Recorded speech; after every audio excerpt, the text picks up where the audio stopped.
Hi, ഞാൻ എലിസബത്താണ്. ഞാൻ actually ഈ വീഡിയോ ചെയ്യണത് രണ്ട് കാര്യങ്ങൾ പറയാൻ വേണ്ടിയിട്ടാണ്. എനിക്കത് പറയാൻ തോന്നി. എന്തോ ഒരു പ്രോബ്ലം ഉള്ള പോലെ തോന്നണ കാരണമാണ് എന്തായാലും വീഡിയോയിൽ ഷെയർ ചെയ്യാമെന്ന് വിചാരിക്കണേ. കുറേ കാര്യങ്ങളൊക്കെ ഞാൻ മുമ്പ് പറഞ്ഞിട്ടുണ്ട്. ഇപ്പം അടുത്തിൻ്റെ രണ്ട് കാര്യങ്ങളാണ് ഞാനിവിടെ ഷെയർ ചെയ്യാൻ ഉദ്ദേശിക്കുന്നത്. ഒന്നെന്ന് പറഞ്ഞാൽ എൻ്റെ വീട്ടിലേക്ക് എൻ്റെ അഡ്രസ്സിൽ എൻ്റെ പേരിൽ ഒരു മെറ്റേന്ന് ഒരു ലെറ്റർ വന്നിട്ടുണ്ടായിരുന്നു. അതിൽ US സിറ്റിസനാന്ന് പറഞ്ഞിട്ടും അതുപോലെ തന്നെ അതിൻ്റെ ഉള്ളിൽ അക്കൗണ്ട് നമ്പർ എന്തോ അത് അക്കൗണ്ട് നമ്പർ കണ്ടിട്ട് തന്നെ വേറെ എന്തൊരു അക്കൗണ്ട് നമ്പർ പോലെയാണ് തോന്നുന്നത്, ഫോറിൻ അക്കൗണ്ട് നമ്പർ പോലെയാണ് തോന്നുന്നത്. അതിൽ ആക്ച്വലി ഏർണിങ്സ് ഒന്നും കാണിക്കണില്ല.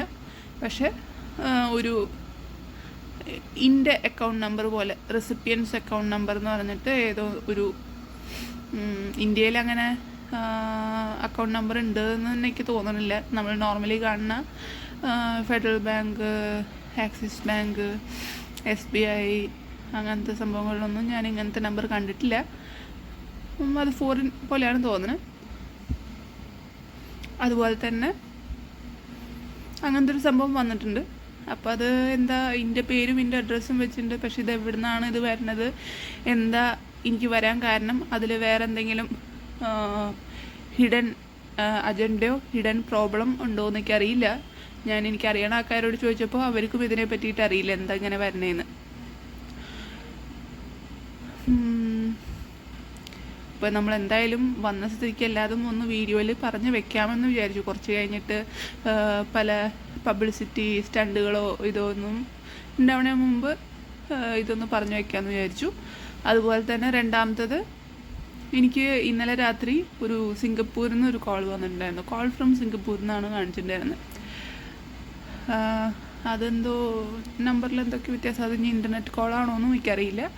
ഞാനൊരു 1 വീക്ക് മുമ്പ് എനിക്കൊരു പ്രൈവറ്റ് നമ്പറിൽ നിന്നൊരു കോൾ വന്നിട്ടുണ്ടായിരുന്നു എന്ന് പറഞ്ഞിട്ടുണ്ടായിരുന്നു. അതിനെ പറ്റിയിട്ട് ആർക്കെങ്കിലും ഐഡിയ ഉണ്ടെങ്കിൽ പറയാൻ പറഞ്ഞിട്ടുണ്ടായിരുന്നു. ഇപ്പോൾ ഇന്നലെ രാത്രി എനിക്ക് കോൾ ഫ്രം സിംഗപ്പൂർ എന്ന് പറഞ്ഞിട്ടൊരു കോൾ വന്നിട്ടുണ്ടായിരുന്നു. എനിക്ക് അങ്ങനെ സിംഗപ്പൂരിൽ അറിയണ ആൾക്കാരില്ല. ഇതുവരെ മുമ്പ് കോൾ വന്നിട്ടില്ല. എന്താണ് പെട്ടെന്ന് ഇപ്പോൾ ഈ ഒരു ആഴ്ചയിൽ നടന്ന സംഭവങ്ങളാണ് ഇത്ര കാര്യങ്ങൾ പെട്ടെന്ന് ഇപ്പോൾ നടക്കാൻ എന്തെങ്കിലും കാരണമുണ്ടോ എന്നെനിക്കറിയില്ല. ജസ്റ്റ് എനിക്കിതെല്ലാം നിങ്ങളോടൊന്ന് ഷെയർ ചെയ്യണം. ഞാൻ കുറേ കാര്യങ്ങൾ മുമ്പ് ഷെയർ ചെയ്തിട്ടുണ്ട്. അതുപോലെ തന്നെ ഇതും ഒന്ന് ഷെയർ ചെയ്ത് വെക്കണം എന്ന് തോന്നിയിട്ടുണ്ട്. കാരണം പല ഇതിനെയും എനിക്ക് റെസ്പോൺസ് കിട്ടിയിട്ടില്ല. പല കാര്യങ്ങൾ ഞാൻ പറഞ്ഞതിനൊന്നും റെസ്പോൺസ് കിട്ടിയിട്ടില്ല. സോ അവസാനം ഇന്നെ കൊടുക്കാൻ വേണ്ടിയിട്ടുള്ള കാര്യങ്ങളാണോ ഇതൊക്കെ എന്നുള്ളത് എനിക്കറിയില്ല. സോ ഇതൊക്കെ ഒന്ന് എല്ലാവരും അറിയണം എന്ന് എൻ്റെ ആഗ്രഹമുണ്ട്. എല്ലാവരും എനിക്ക് വേണ്ടിയിട്ടൊന്ന് പ്രാർത്ഥിക്കണം. എല്ലാം അന്വേഷിക്കുന്നുണ്ട്, എന്താണ് സംഭവം എന്നൊക്കെ അന്വേഷിക്കുന്നുണ്ട്. Okay, bye, thank U.